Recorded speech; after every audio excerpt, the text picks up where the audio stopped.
Zeztz 19 does this really interesting artful dodge where Baku admits that code is not wonderful and that there are issues with it, but he says that he makes the moral stance when Nox asks him, why are you still fighting for code, or why are you still serving code, I think is what he says. And Baku says, I'm still trying to figure out which parts of code are evil and which parts of code are good, but I know this. The people who are hurting people and causing them nightmares, giving them nightmares, whatever, are bad. And I will fight them is the implication. He does it as he's getting his belt on. And what I really like about that is, one, it's great in its clarity, in its moral clarity. If you don't know what to do, if you're confused about what's right and what's wrong, all you can do is, unfortunately, I'm going to be quoting Frozen 2, do the next best thing. When you're in an imperfect world, in an imperfect system, and you're an imperfect actor, that's all you can do, is do the next best thing. What is the next thing you can do? What's the best thing you can do? What's the best thing you can figure? The best doesn't mean it's good. It means it's the least bad thing, right?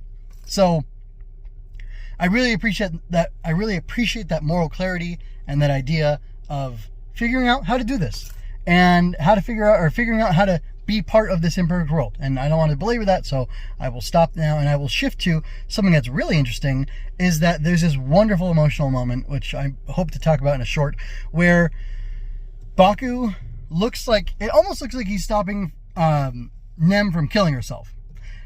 She's got this knife and she's going to go after the nightmare as part of the death game.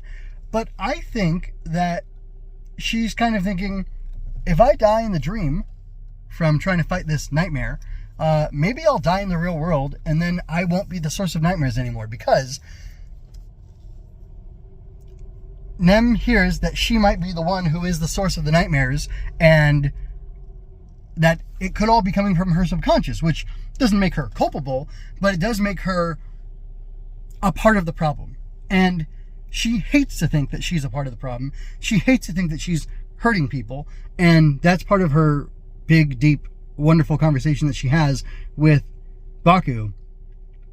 And it ends with him telling her, but you make people happy. You make people happy. You give them hope. You give them what they need to keep going, being part of everybody's dreams. Because we know this from the beginning of the series, from episode 1, that everybody has dreams with Nem in them.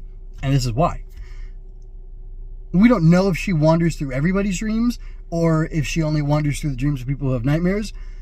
But she went missing 4 years ago. And I would assume that's when she kind of ascended into the dreamscape, or her subconscious connected to everybody else's. And like I said, I assume that's what the timeline is, but I don't know for sure. And I'm assuming we'll get clarity on that at some point, but we may never get the full truth. So we'll just have to see how that plays out. But regardless, I think it's interesting. I think it's an interesting concept, an interesting conflict. It's interesting that she feels like she's at fault, and therefore she should end it somehow, however she can. And I think it's really interesting that she was willing to heroically sacrifice herself, however you want to read that, however you want to take that, in order to end this. And I love that Baku stopped her, because from a utilitarian point, he could say, well, this is the best way to help the most people the most quickly. Let's do this. And here, darling, I'll take you over there and help you.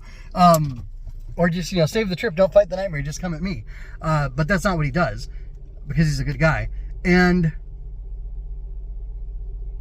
it's interesting because you could say, in a way, both him choosing to fight and destroy the nightmare and him stopping Nem from going and facing the nightmare herself are ways that he's a part of the problem now too. Ways that he's perpetuating the system that code is using, or is involved with, whatever. We have next to no information about the inner workings of code, and we don't even have an official statement that they're against the nightmares. Code agents infiltrate people's dreams to stop nightmares. To what end? I don't know. Anyway, I don't want to belabor it. I'll have shorts that'll supplement this and add to it after I've thought about it some more, but that's my quick thoughts on it, my quick reaction, which is that Zeztz 19 is great because it has the moral clarity to have Baku make the statement of, I don't really know what I'm doing, but I'm trying to do my best, and I'm going to stand up and fight against people like you, or, you know, whatever, these dark forces that I know are bad, because they're bad. And I'm trying to do good here. And I want to do better, but I can't yet. So in the meantime, this is what I'm doing. This is my path. I'm locked on this. I think it's a beautiful idea, beautiful concept. And it's a beautiful thing for us to do when we live in this broken world, trying to figure out what exactly we can do to help face the insurmountable darkness, the seemingly insurmountable darkness. It will be surmounted. It's doable. We're going to get through this, folks. Anyway, that's it for now. This is MJ with Rider Tears and Henshin Inspection signing out.